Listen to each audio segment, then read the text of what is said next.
chẳng thiếu gì. Làm quen em in bỗng hỏi liền, em có phải là nàng tiên dáng thế? Em có tô son phấn sao mặt em mịn màng, bờ môi em khiêu gợi anh sexy xinh đẹp. Sexy girl.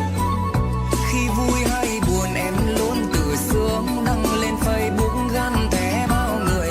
Thôi em không có đẹp đâu, vì xấu nên là chẳng có ai thương.